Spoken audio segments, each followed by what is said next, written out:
So in general, I'm going to talk about the basics of Forex trading. So since there are some of the things that you need to know, but I won't be that too much general. I will take you into practical. I will take you much into practical. So in Forex trading, maybe you've heard, we use the platforms, we call them MT4, we have the MT5 platform. Some they use the trading view platform. There are so many platforms. Some they use the platforms that will be on the web, on the broker's web. But in general, the most popular ones that we use is MT4 and MT5. So you can download any of your choice on your phone or your laptop, etc. But normally I prefer that people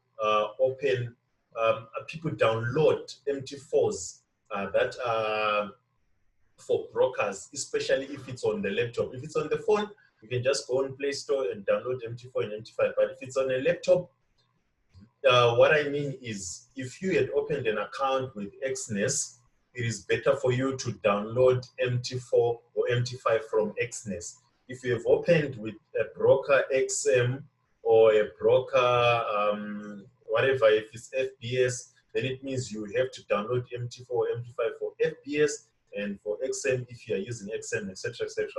So, in general, this is what we are saying. We are saying in Forex trading, we are actually trading money in the Forex market. So I will take the Forex market to be a pool like this, and say maybe there is about 7 trillion of money that circulates in a day. So that is what we call the Forex market. And then we are simply trying to say that there are institutions, there are hedge funds, there are some other institutions that put in their funds into this market. That's the reason why maybe I would say we get to that 7 trillion. So like I said, I'm just going to be basic. I will just talk in general. So let's say they put in their liquid money here, whatever the case may be. And we are saying that in general, what we are saying in Forex trading is that money circulates, or rather it changes hands. That's what I can say. But as individuals, we cannot trade directly into this market standalone to say an individual there, an individual there, and an individual there. No, it can't. So we trade via brokers. In other words, it means there is a broker in between here, then this is you right there. This is you right there. This is a broker. So what we are simply saying is that a broker will take whatever he sees from here and displays it to you, Then after displaying it to you, you then analyze and trade through him. So it means you open your order to your broker, and your broker is the one that actually gives you the data from this side. So in other words, you are trading this market via this person. You're trading this market via this person. Like I said, I'm going to be in general. It's like, for example, maybe let's say here in Zimbabwe, we've got the Reserve Bank, we have got CPZ here, and then this is you. You have an account with CPZ, but in simplicity, you don't have an account with RPZ. In other words, we are simply saying that you can't bank with RPZ, but you can bank with CPZ, but CPZ can bank with RPZ.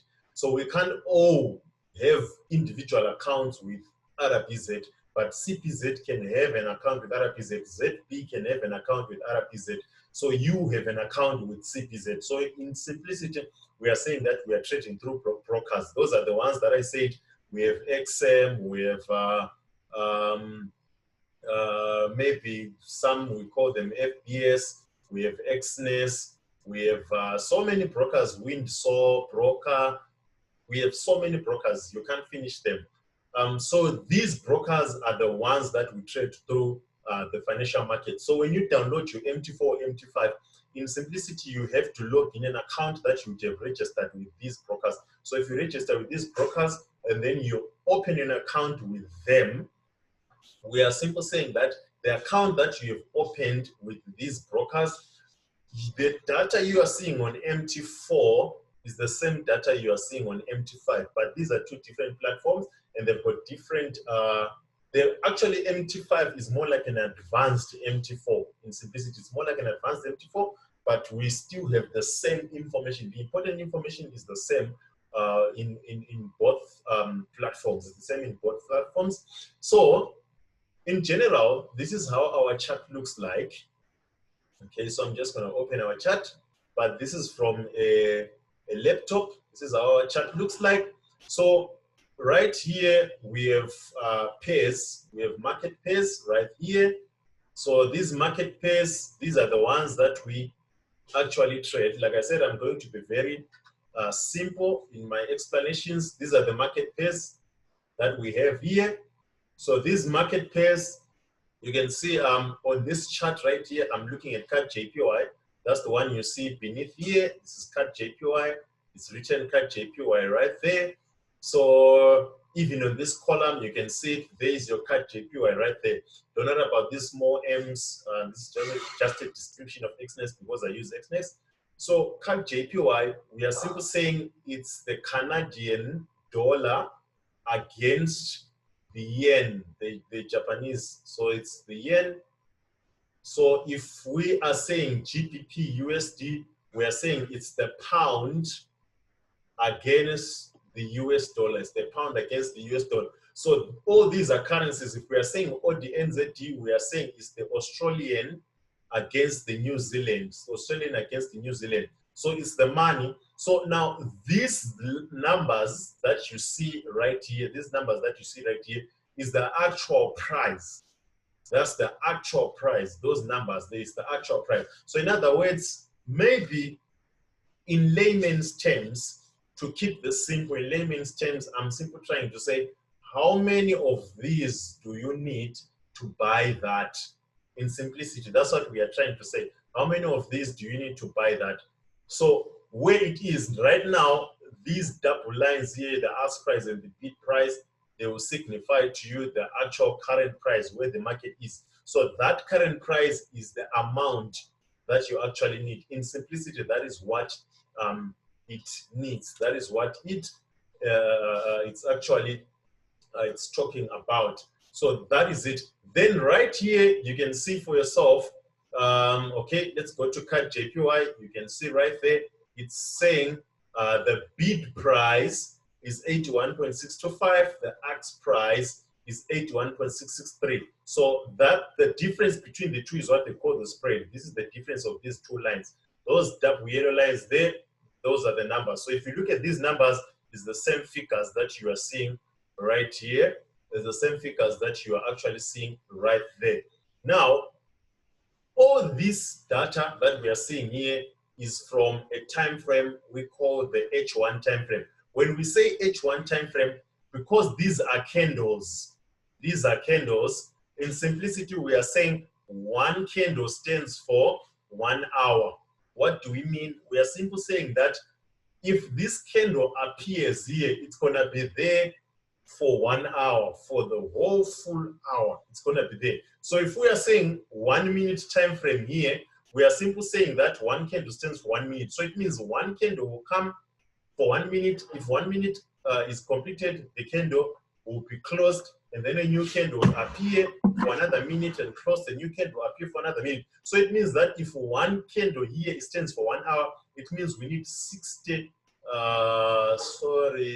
We need 60 candles to form this 1 hour candle right here. We need 60 candles. So 60 candles on M1 to make 1 hour candle. Then on M5, it means that one candle stands for 5 minutes. So the candle will not close until 5 minutes is over. On 15 minutes, etc., etc. The D1 is for 1 day, H4 is for 4 hours, W1 is for 1 week, MN is for 1 month, and M30 is for 30 minutes, M15 is for 15 minutes. So it means the candle will not close until and unless it's 1 week, until and unless it's 1 month, until and unless it's D1. So you can see that we ended the week. Normally for currencies, our week goes from Monday to Friday. For currencies, our week goes from Monday to Friday. So it simply means that We open the market on Monday. Normally, some markets, they open at 12, some they open at 11, some at past 10 or somewhere there.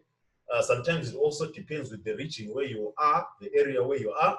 And then they close on Friday, almost the same times it opened on Monday. So in simplicity, that is it. Then here is the date. Underneath right here is the date.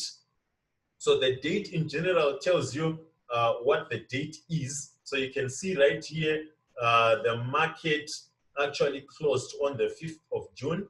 Right there, it was on a Friday on the 5th of June. As you can see, I have an indicator with me right here that tells me the date. So it was on Friday on the 5th of June.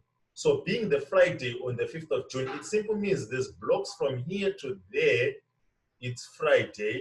From here to there, it's Thursday. So all this activity that happens right here is for Thursday. So remember, I said that a candle that stands for on D1 stands for 1 day. So it means all these candles here should be 24 inside here. And those candles, if they are mixed up together, they should form one candle on D1. So in other words, it means that D1 candle starts here and ends there, because that's the high and the low for that particular day. So the D1 candle starts there and ends there.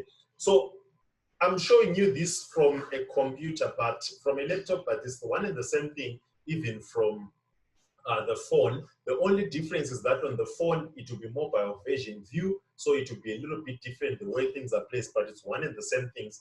And we also have things that we use for drawing. We have, here on computer, we have got indicators. I'm going to show you the indicators that we're going to place. Like the indicators that we use, we have these lines that you are seeing here. They are called EMAs. EMAs, exponential moving averages. Exponential moving averages, we've got these blue boxes here. All these are actually indicators and the template, the things that we place in the market. So in general, it simply means that this chart here, without indicators and everything, it will be just candles and a blank chart. All these red lines that you see here, these are only indicators that have been added. So in simplicity, it means that a chart without indicators, it will be just blank. So maybe if I am to show you a blank chart, let me just show you a blank chart. A blank chart looks like this. Let me just try and erase everything that I have here. A blank chart looks like this. So you can see in general that this is a blank chart. It doesn't have anything. It's just candles and the demarcation of days. And some people, they actually prefer trading without demarcation of days, especially price action guys. They love trading without this demarcation of days, these ones. So they would just prefer to have a blank chart without this. So you can actually remove this if you want to. But as for BTMM, we love trading, seeing the demarcation of days. It is very important to have this demarcation of days. And this right here is actually for zooming your chart in and out. This is just for pushing your chart to the extremes. Maybe if you click, if maybe let's say you were scrolling your chart like this, if you click there, it will bring it back just like that to where the current price is. And then right here, you will see it from your phone. From your phone, it will actually have a symbol that is more like this. That is for tools. I think it's like this, if I'm not mistaken. That is for tools. But in general, we are saying if you click there, it's going to show you things that you can actually use to place. Look at that. It's a straight line. If you click this one, it becomes a horizontal line. Unfortunately, I'm sorry. My background is black. That's the reason why the line came out black. Okay, let me change the color like this. If you get this one, look at that. Okay, I don't know what's happening here, but my color seems like it's black on most of them. Look at that. You can actually, if you are a person that loves drawing trend lines, you can actually draw your trend lines using that there. But like I said, I love using BTMM, but you can still actually do the trend lines drawing. Like, look at that. Sometimes you can see charts that have been drawn trend lines and you start ask yourself, what exactly are people doing? They are simple using these things to actually draw trend lines. And then you can actually label using this tool here. You can actually label the text. You can actually write a text that this is trend line 1, trend line 2, whatsoever. Then this is the box here. The box, maybe you want to shade your area. You can actually place your box right there the way you want. The box, you realize that we're going to use it so many times. We're going to use our box so many times in so many places, just like that. And so in general, that's all about the basics and the simplicity. So in other words, we have so many pairs, but all these pairs depend on the broker that you are actually using. Look at all those pairs. These gray ones right here, they're actually unavailable. Maybe they are available to some regions, but to our region, they're actually not available. And you can see there's some pairs here. And we have so many pairs. We have currencies, we have indices, we have exotics, we have major and minor pairs, etc., etc., and all those things. You actually see them when we start to actually learn all these. But in general, this is how our chart looks like. It's only that I'm actually using my Zoom on a computer, so I could have shown you the mobile version part of it. But this is it. In general, maybe let's say you want to place an indicator, you can actually click insert here, and then maybe come to your indicators. Maybe you want to put a moving average, then you click on moving average. Maybe you want the 200 and you want it to be white. You place the 200, 0, exponential, white, you click OK. There is your white, white there. Moving average appearing. You can actually see it to date even from the beginning of the chart. You see that's the one we're going to be using maybe to identify resets, etc., etc. So that's all in general about placing the indicators. Maybe you want to save this as a picture so that you can send me and show me your analysis. You can click here on save as a picture, active chart. Even you can use this one, or you can use this one and just press OK. It will save as your picture on your computer. But if it's a phone, then I would advise that you take a screenshot rather. And then maybe let's say you want to see a new chart. You can just click on, you can just click right here. The list of pairs that you have here. Okay, let me close this page. Maybe let's say you want to see the list of pairs like I had outlined them right there. And come to view and say market watch. You say market watch, you click there, it's going to open all your pairs. So it's just a matter of dragging and dropping the pairs. See, I dropped it, it's now Euro GBP. I took the NZT USD, dropped it, it's now NZT USD.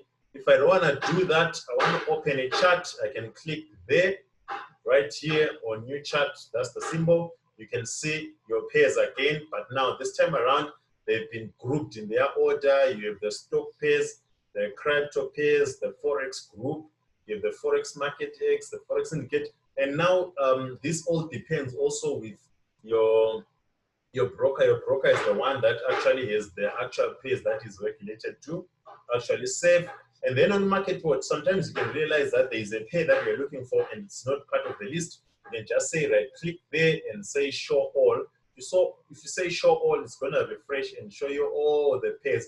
Now you see, we didn't have all these pairs right here, but now we have them. We didn't have them because I had not selected the view all, but now they are there. So we now have a more list of pairs. It's just a variety of pairs. So in other words, one can also choose the pairs that he wants to work on. There is a book that I'm going to give you. I think I have a book that talks just about the basics of this. So like some people, they say you can read Baby Pips, etc. But as for me, I never read Baby Pips, but I always tell people to read Baby Pips, but I never read Baby Pips. And then you're gonna hear people talking about pips. I know maybe you now know about pips. This is the current price that we are talking about here. when we are talking about pips. Maybe in simplicity, let's say this is odd US, this is NZD USD. Maybe this is the price right here. It's 0.655053. Maybe someone is gonna say there is his TP or stop loss, whatever the case may be, is 65000, and then they say how many pips is that. So you can see for yourself that if you just have to subtract this. So if you are, this is the bigger number, this is a smaller number. So if you are subtracting, it means maybe you are looking for a stop loss if you are going up, you know, whatever the case may be. But then if you subtract, you're gonna get the actual number of the points that it is from those prices. So this is just in general some of the things. So I'm just showing you all this because I believe that these things may be new to you. I believe these things may be new to you, so maybe you would definitely need to know before you deal with a market strategy. Before you deal with a market strategy, maybe you would want to know in general about the market. So what we are simply saying is that we believe that they are what we call market makers. We believe that we are what we call market makers. So you hear some people calling them MMMs. We are saying they are the ones that actually move price. So we say that the market moves in orders. What we are simply saying is that in the market, there is what we call buy and sell. There's what we call buy and sell. So in simplicity, what we are saying is that with your analysis, we're going to go back to the charts I'll show you. With your analysis, right, you are analyzing to say that the price will go up. Like I said, I'm going to keep this at layman's terms. You're analyzing that price will go up, right? So if price will go up from your analysis, it means you're supposed to buy. If you're analyzing that price will go down, then it means you're supposed to sell. That's the rule of the market. You can't analyze that it's going to go up and then you sell. You can't analyze that it's going to go down and then you buy. If you're saying it's going to go up, then you need to buy. If you're saying it's going to go down, then you need to sell. That's the whole issue about the analysis. So if the market, we say the market moves in order. So if we have got more buyers than sellers and less sellers, the market will go down. So the market will go where there's little loss. It's going to take from more people and pay the few people. So in simplicity, the market is all about trade behavior. The market is all about trade behavior. That's all about the market. It's all about trade behavior. You can see right there, I've selected, I actually pressed Alt plus T. Alt plus T is the one that pushes me to open this tab. If I press it again, it will actually, okay, just a minute. All right. If I press it again, it's gonna make that thing disappear.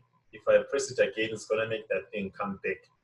So this is the tab that we actually use. So you can see for yourself that these same figures that you see here are the same figures that you see there, are the same figures that you were actually seeing from this tab right here.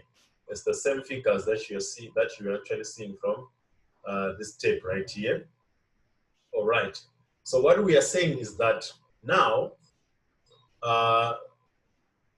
before you press sell or buy, okay, one has to place what we call a lot size. One has to place what we call a lot size. A lot size is actually the amount of risk. This one right here. Okay, just a minute. Let me find a black pen. Find a black pen. This is what we call a lot size right here. So you need to place a lot size. So in Forex trading, less risk is less reward. More risk is more reward. Remember, I said that in Forex, you can either lose or you can either win. But we always say we want more wins and less losses. So less risk, less reward, more risk, more reward.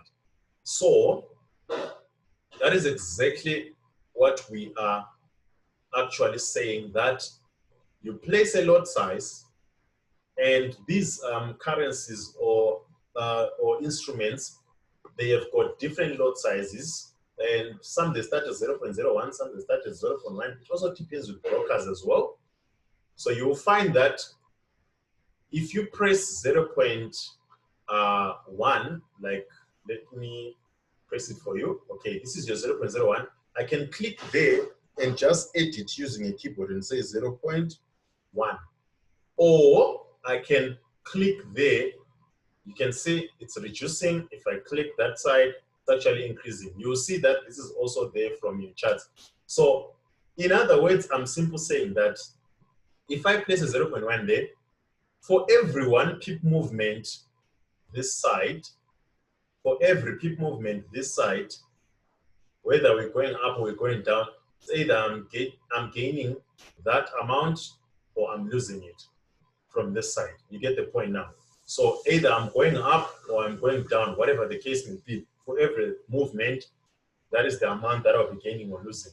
So that's exactly what we are trying to say in simplicity. So when we press sell, like for example, let me do this.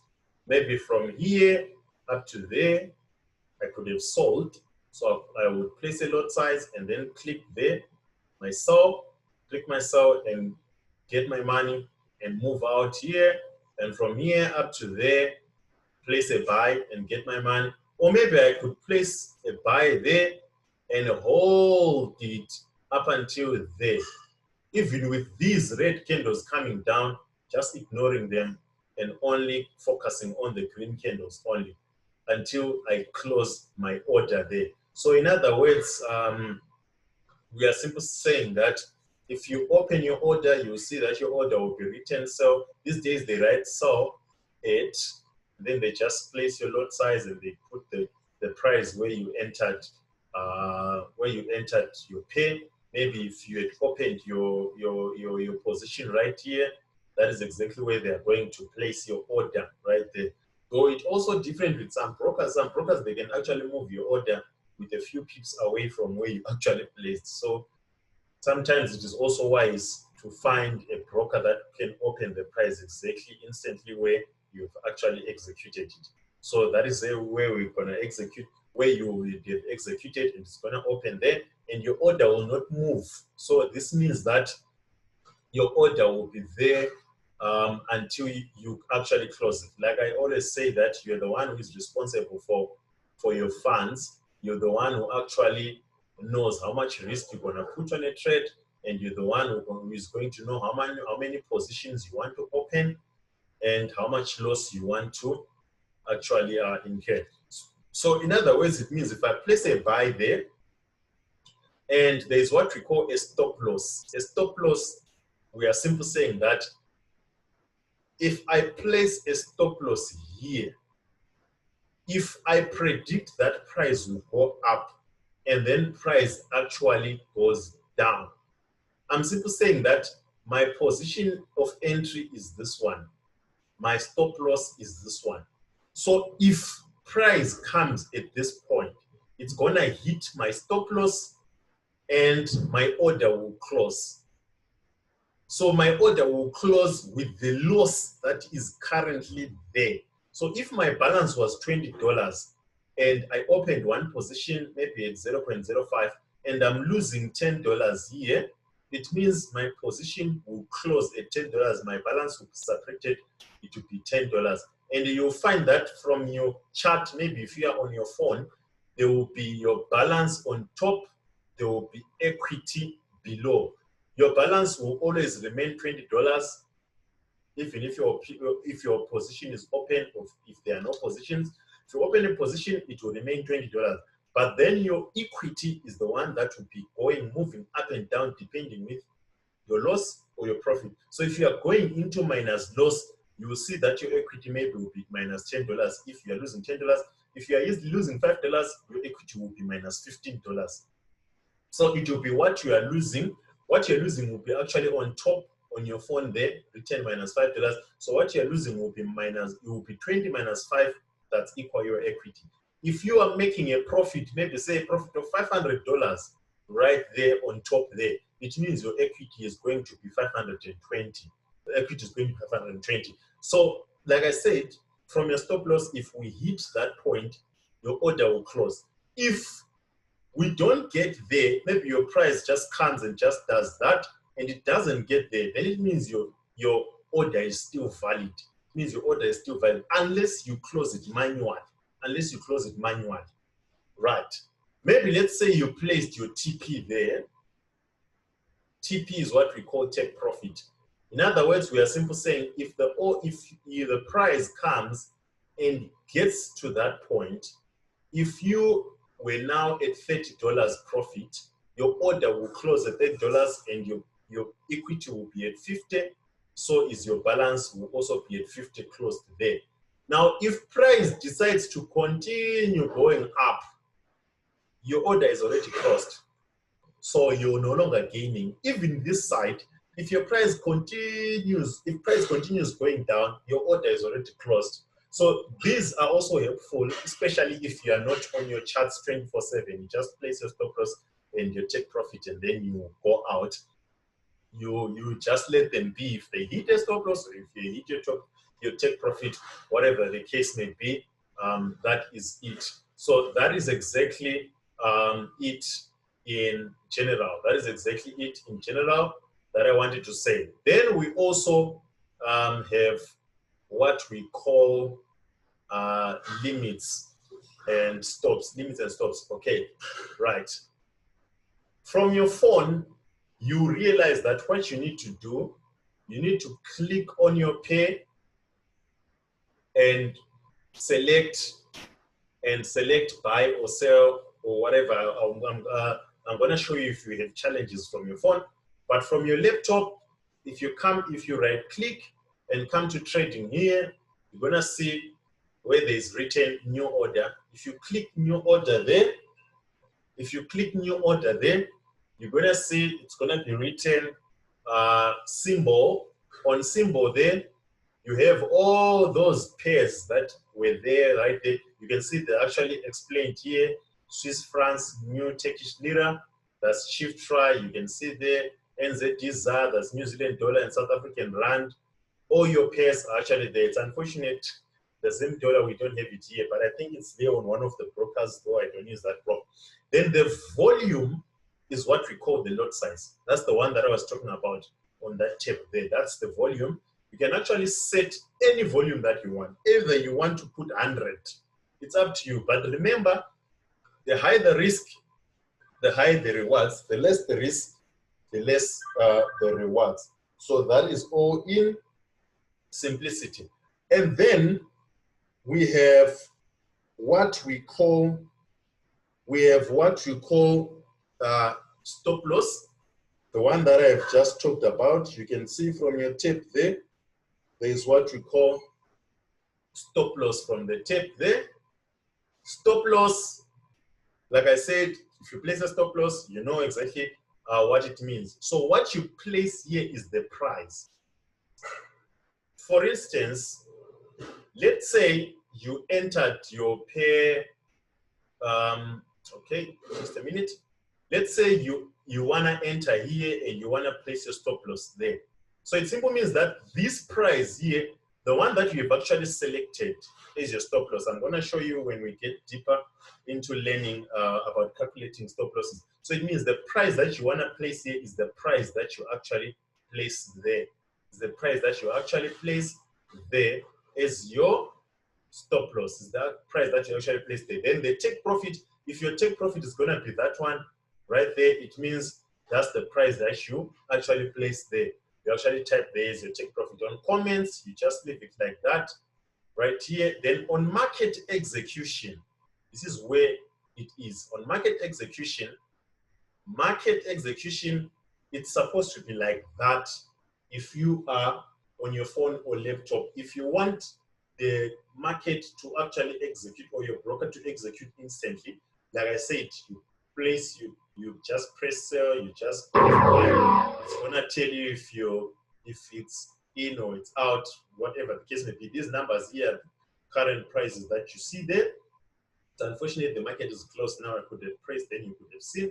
So if you press sell, you press buy, that's the case. Sometimes the sound that you hear, they can tell you that there is not enough money. Sometimes it can tell you that the markets are closed. Now, if I press pending order, you would see that your screen changes. There is what we call buy limit, sell limit, buy stop, sell stop. That is what I want to talk about now. Buy limit, sell limit, buy stop, sell stop. At price. Price meaning the price that you want to place. All right, let me discuss this with you. Let me discuss this with you. This is what we are simply saying. All right. This is what we are simply saying.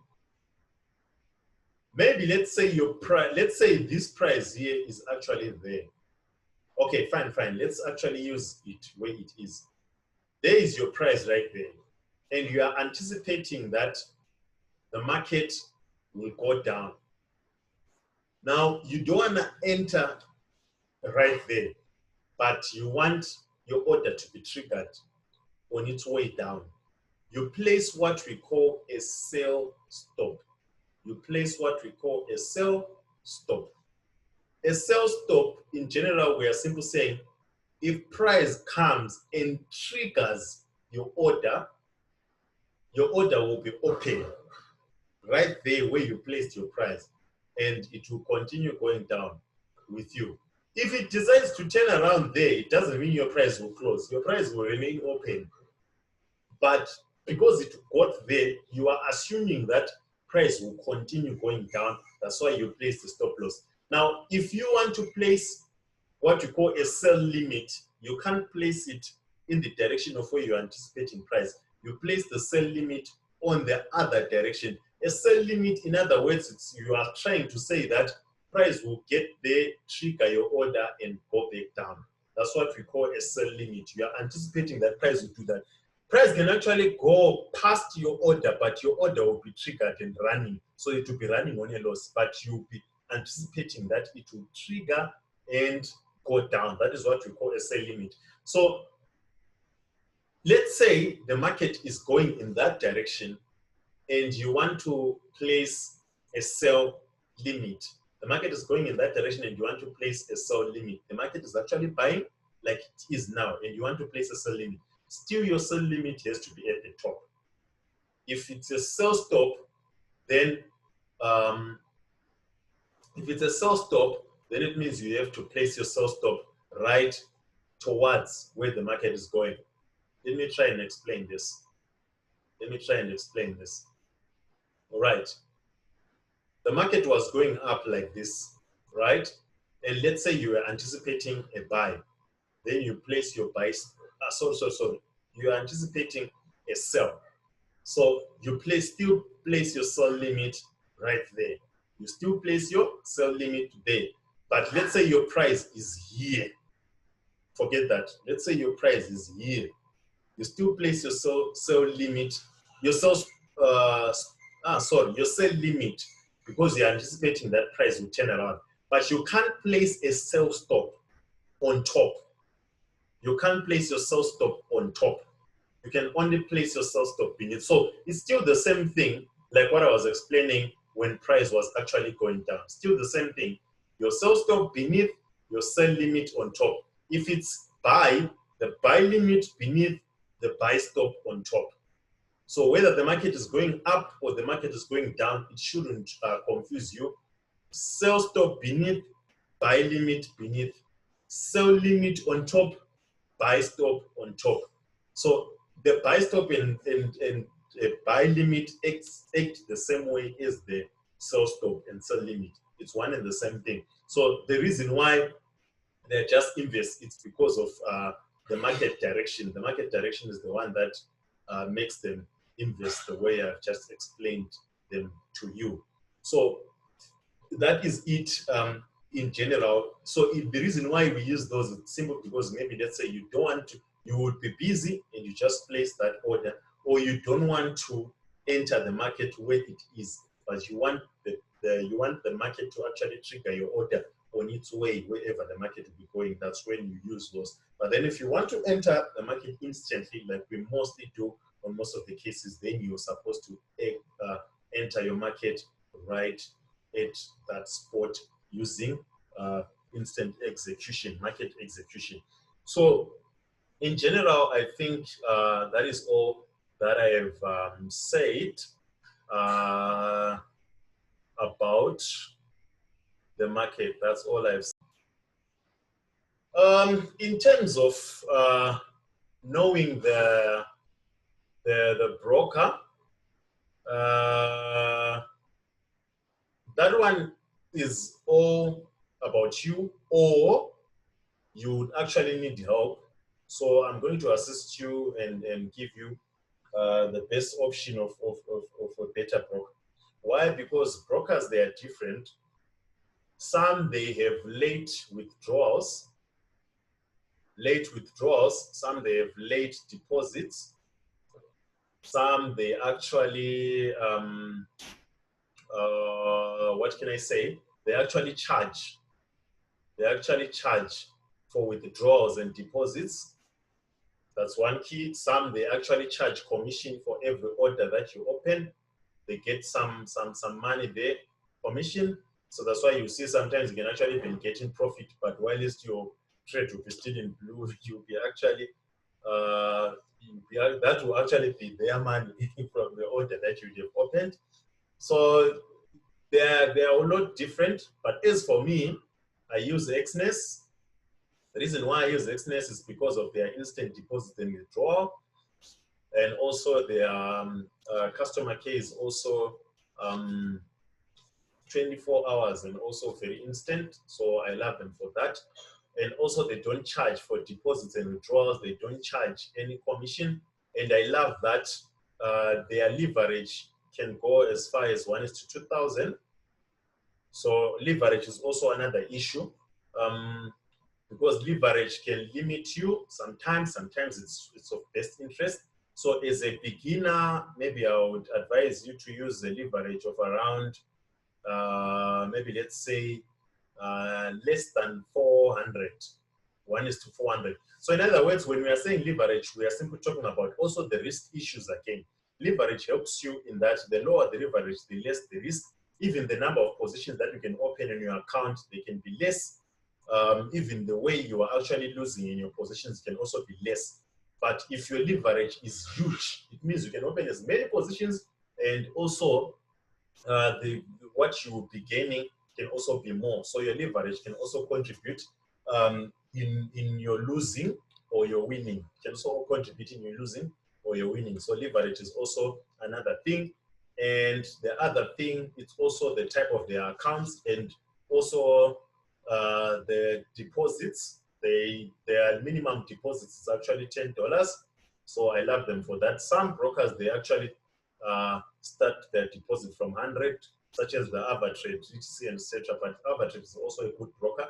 And the other broker that I use is FX Primus. FX Primus, I only love it because it actually has got indices, very high paying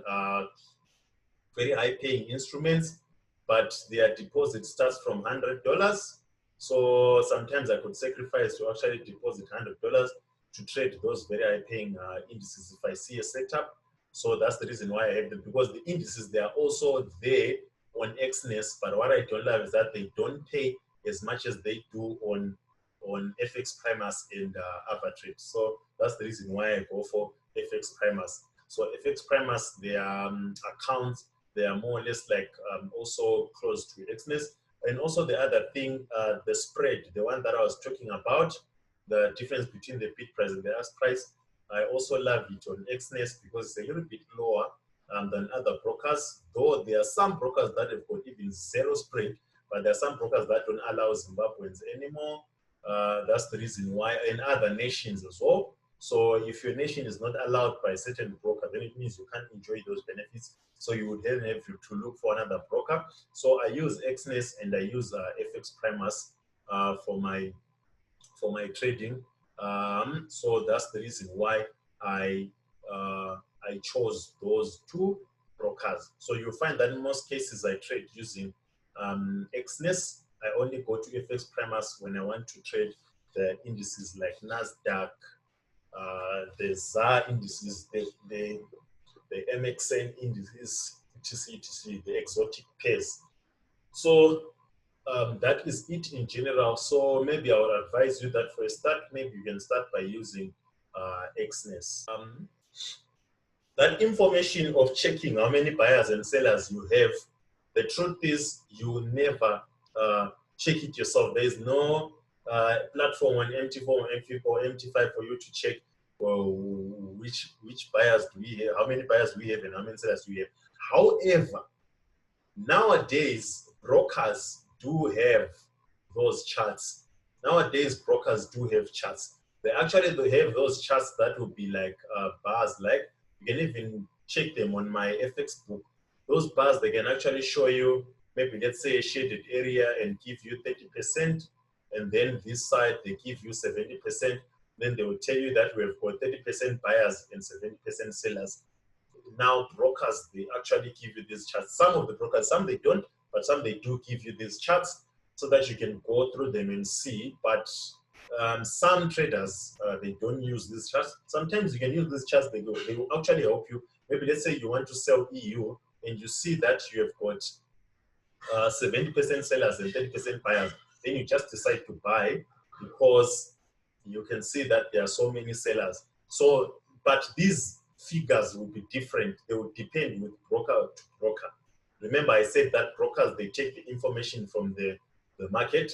So the issue is every broker will have their own information because they're actually calculating more or less the number of orders within their system, not in the world, but within their system. So maybe you can actually have even 2 or 3 brokers and just check for yourself the percentage, and then you just see that, okay, we've got this percentage for buyers, this percentage for sellers. So that's the only way you can actually get these from brokers, from their websites, etc. But they aren't there on MT4 and MT5. You can't see that on MT4 and MT5.